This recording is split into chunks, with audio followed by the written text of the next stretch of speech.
she was just my student. Until that day in the psychology lab. The psychology building at Ridgeway University always had that quiet, late afternoon hum, a mix of fading sunlight, half-empty coffee cups, and the whispers of students trying to finish their lab work before closing. Ethan Cole, the lab in charge, was known for his calm voice and patient eyes. He was in his early 30s, sharp, organized, and emotionally intelligent in a way that made students trust him instantly. But lately, there was one student he couldn't seem to stop noticing. Her name was Lila Bennett, final-year psychology major, sharp-minded, curious, and always a little too late for her lab shifts. She had that kind of beauty that didn't need attention, it simply existed in her soft laughter and the way she tucked her hair behind her ear when nervous. That evening, it was just the two of them in the lab, the rest of the students had already left for the weekend. The only sound was the soft tick of the wall clock and the hum of the computer fans. Lila was reviewing her case study when Ethan walked over. "You're still here?" he asked with a faint smile. She looked up, eyes tired but playful. "Trying to finish this before Monday. My brain's fried, though." He leaned against the desk beside her, folding his arms. "You're overthinking. Psychology students do that a lot." "Occupational hazard," she replied, smiling back. Ethan looked at her for a moment too long. He'd always been careful, always professional, but that day something was different. Maybe it was the golden light falling through the blinds, or maybe it was the way she looked up at him like she wasn't afraid to be seen. Lila noticed his hesitation. "What?" she said softly. He shook his head. "Nothing. You just remind me why I love this field. The way you see people. The way you try to understand everything." Her cheeks warmed. "Including you?" she teased gently. That made him laugh, a deep, genuine laugh. "I'm not sure anyone understands me." "Maybe I'd like to try," she said, her voice quieter now. The words hung in the air, delicate, dangerous. Ethan stepped back a little, trying to control the rush of emotion inside him. He wasn't supposed to feel this way. Not about a student. But she wasn't just any student. She had a mind that challenged his, and a heart that seemed to see right through the walls he'd built over years of solitude. They went back to work in silence for a while, until she stood up, stretching, and accidentally brushed against him. His breath caught, and for a moment, their eyes met, closer than they should have been. "Sorry," she whispered. "It's okay," he said, but his voice was lower now, almost unsteady. Minutes passed.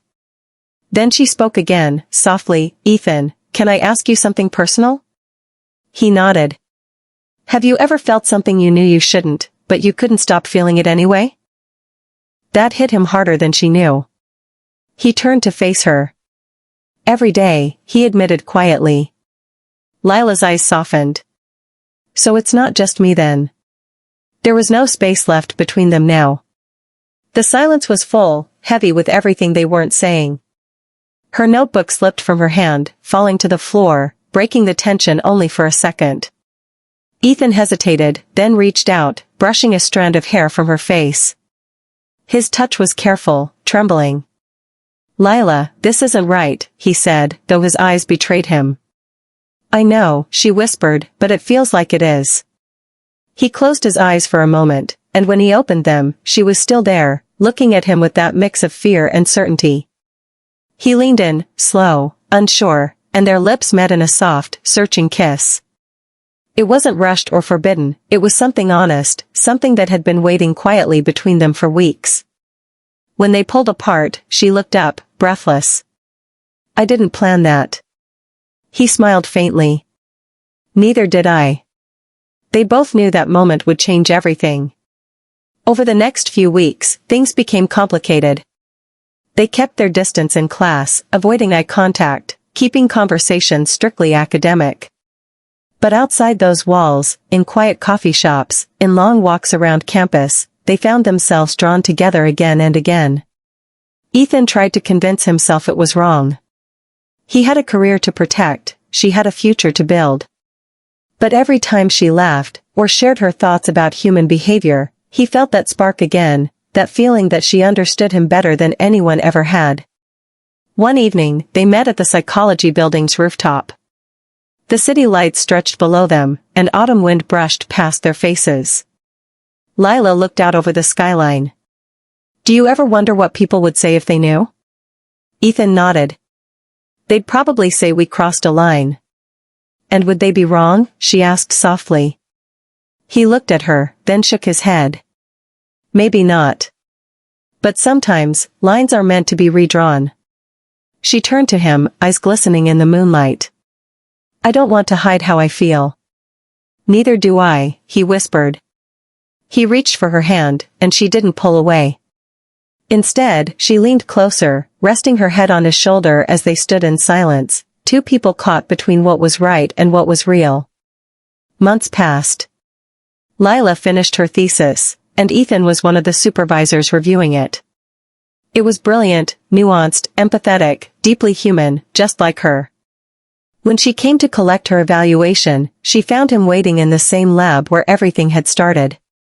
"Congratulations," he said, handing her the papers. "You did it." She smiled. "Couldn't have done it without you." He shook his head. "You were always going to do great things." She hesitated, looking around the empty lab. "So, this is goodbye?" He sighed. "It has to be. For now." "For now?" He smiled gently. "When you're no longer my student, maybe we can rewrite our story." Her eyes softened. "I'll hold you to that." She turned to leave, but before walking out, she stopped, and kissed him once more, slow and tender.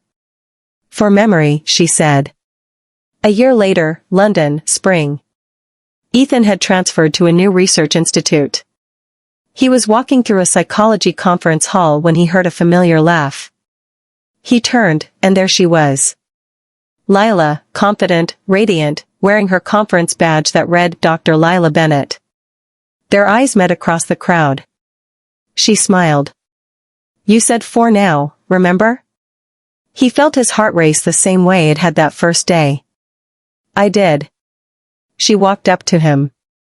"Well, now's later." He laughed softly, unable to hide his joy. "Then I guess it's time to rewrite that story." She took his hand without hesitation. And in that crowded hall, surrounded by the buzz of people and the quiet hum of destiny, they kissed, not in secret this time, but openly, freely, as two people who had waited long enough to find their way back. Because sometimes love doesn't ask for permission, it just waits for the right time. And for Ethan and Lila, that time had finally come.